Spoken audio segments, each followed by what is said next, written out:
कोई भी नॉर्मल इंसान, जी हाँ दोस्तों, कोई भी नॉर्मल इंसान अगर चाहे तो अपनी इंद्रियों को जागृत कर सकता है।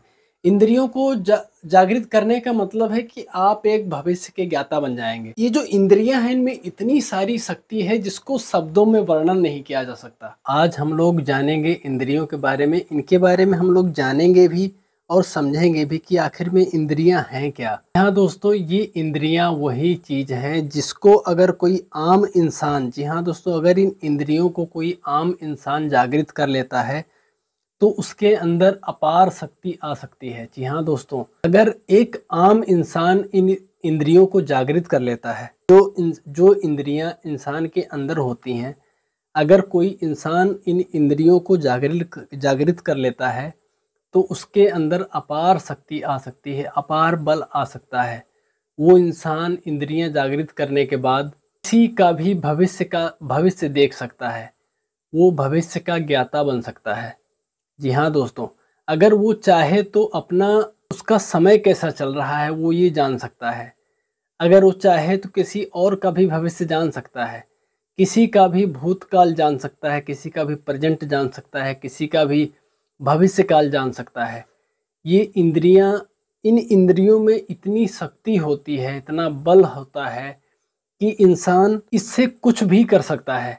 वो इंसान जो भी इन इंद्रियों को जागृत कर लेता है, वो इंसान एक नॉर्मल इंसान ना होकर के एक महापुरुष हो जाता है। उसके अंदर इस दुनिया की सारी मोह माया, लालच, छल कपट, इन सब चीज़ों से परे हो जाता है वो इंसान, जो इंसान इन सारी इंद्रियों को जागृत कर लेता है। और अगर दोस्तों मैं आप लोग को बताऊं कि वो इंद्रियां कौन कौन सी हैं, तो दोस्तों शायद आप लोगों में से कुछ को पता होगा कि वो इंद्रियां कितनी हैं और कौन कौन सी हैं, उनके नाम क्या हैं। और अगर कभी आपका मन करे कि क्या मैं भी इंद्रियां जागृत कर सकता हूं, जी हाँ दोस्तों, कोई भी आम इंसान इंद्रियों को जागृत कर सकता है। लेकिन इंद्रियों को जागृत करने के लिए अपने अलग अलग रूल्स हैं, अलग अलग नियम हैं, सबके अलग अलग, जितनी भी इंद्रियां हैं सबके अलग अलग नियम हैं कि किसको कैसे जागृत किया जाएगा। इन सभी चीज़ों के बारे में दोस्तों हम लोग जानेंगे कि कौन सी इंद्री से क्या कर किया जा सकता है। दोस्तों, ये वही इंद्रियां हैं जिसमें इतनी शक्ति है जिससे बाहरी विषयों का ज्ञान प्राप्त किया जा सकता है। ये वह शक्ति है जिससे बाहरी वस्तुओं के भिन्न भिन्न रूपों का भिन्न भिन्न रूपों में अनुवाद किया जा सकता है। जी हाँ दोस्तों, ये वही शक्ति है, ये इंद्रियां वो शक्ति है जिससे बाहरी वस्तुओं के भिन्न भिन्न रूपों का भिन्न भिन्न रूपों में अनुभव होता है। शरीर के वे अवयव जिनके द्वारा यह शक्ति विषयों का ज्ञान प्राप्त करती है, विशेष संख्या में कर्म करने वाले अवयव को इंद्रिय मानकर इंद्रियों को दो विभाग किए हैं, ज्ञानेंद्रिय और कर्मेंद्रिय। जी हाँ दोस्तों, ज्ञानेंद्रिय वे हैं जिनसे केवल विषयों के गुणों का अनुभव होता है। ये 5 हैं। जी हाँ दोस्तों, ये 5 हैं। चक्षु, जिससे रूप का ज्ञान होता है, तथा स्रोत, जिससे शब्द का ज्ञान होता है।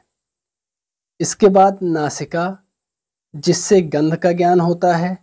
इसके बाद रसना आती है, जिससे स्वाद का ज्ञान होता है।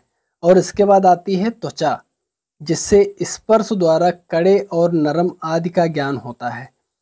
इसी प्रकार दोस्तों कामेंद्रियां भी हैं, जिनके द्वारा विविध कर्म किए जाते हैं।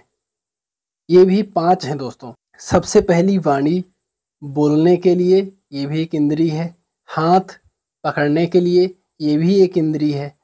और पैर चलने के लिए, ये भी एक इंद्री है। और दोस्तों गुदा मल त्याग करने के लिए, ये भी एक इंद्री है। उपस्थ, जी हाँ दोस्तों, उपस्थ मूत्र त्याग करने के लिए, ये भी एक इंद्री है। इसके अतिरिक्त, जी हाँ दोस्तों, इसके अतिरिक्त उभयात्मक अंतरेंद्रिय मन भी माना गया है, जिसके मन, बुद्धि, अहंकार और चित्त 4 विभाग करके वेदांतियों ने कुल 14 इंद्रियां मानी हैं। इनके पृथक पृथक देवता हैं। जी हाँ दोस्तों, इन इंद्रियों के सबके अलग अलग अपने देवता हैं। ऐसा नहीं है कि इन सारी इंद्रियों के एक ही देवता हैं, हर एक इंद्री के अलग अलग देवता हैं।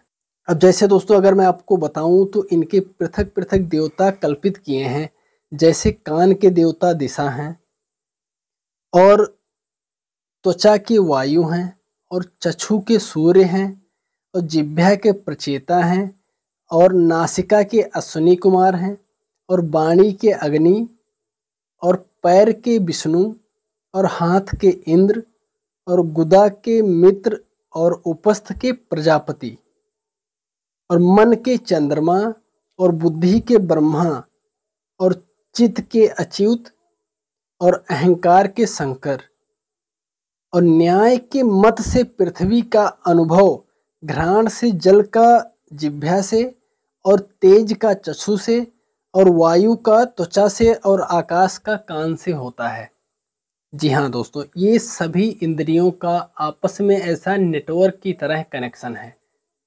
यानी कि अगर आप एक इंद्री जागृत कर लेते हैं, अपने शरीर की अगर कोई एक इंद्री जागृत कर लेते हैं, तो उसमें सिर्फ आप वही कार्य कर पाएंगे जो उस इंद्री के लिए संभव होगा।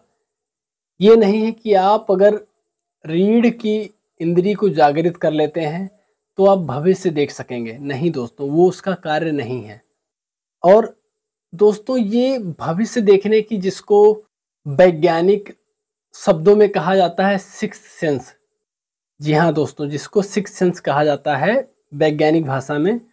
दोस्तों, अगर आप लोग इसके बारे में अगर आप लोग जानना चाहेंगे, ये एक बहुत ही अच्छा और प्यारा सा टॉपिक है दोस्तों। अगर कोई भी इंसान अगर इस चीज़ को करना चाहे तो कोई भी पहाड़ नहीं ढकेलना है किसी को, बस आराम से डेली आधे घंटे का समय देना है और कोई भी आम इंसान इंद्रियों को जागृत कर सकता है। दोस्तों, इन इंद्रियों के जागृत हो जाने के बाद कोई भी आम इंसान से आम इंसान ना रहकर एक महापुरुष के रूप में बदल जाता है।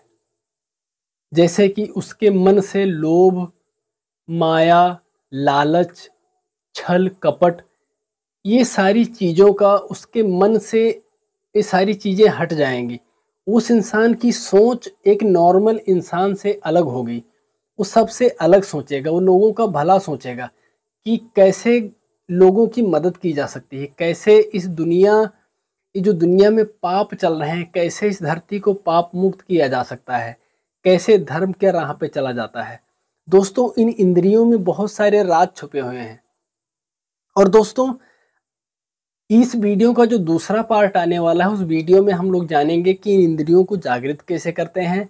और दोस्तों, जानेंगे कि शरीर में जो 7 चक्र होते हैं, वो चक्र कौन कौन से हैं, क्या उन चक्रों को जागृत किया जा सकता है या नहीं, और इन इंद्रियों को जागृत करने के नुकसान कोई हैं या नहीं, क्या क्या इनके प्रोटोकॉल से कैसे जागृत किया जाएगा, किस इंद्रिय को जागृत करने के लिए कौन सा मंत्र है, इन सारी चीज़ों के बारे में दोस्तों हम लोग जानेंगे सेकंड पार्ट में।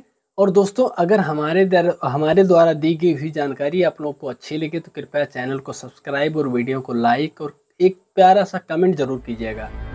मिलते हैं दोस्तों दूसरे पार्ट में, तब तक के लिए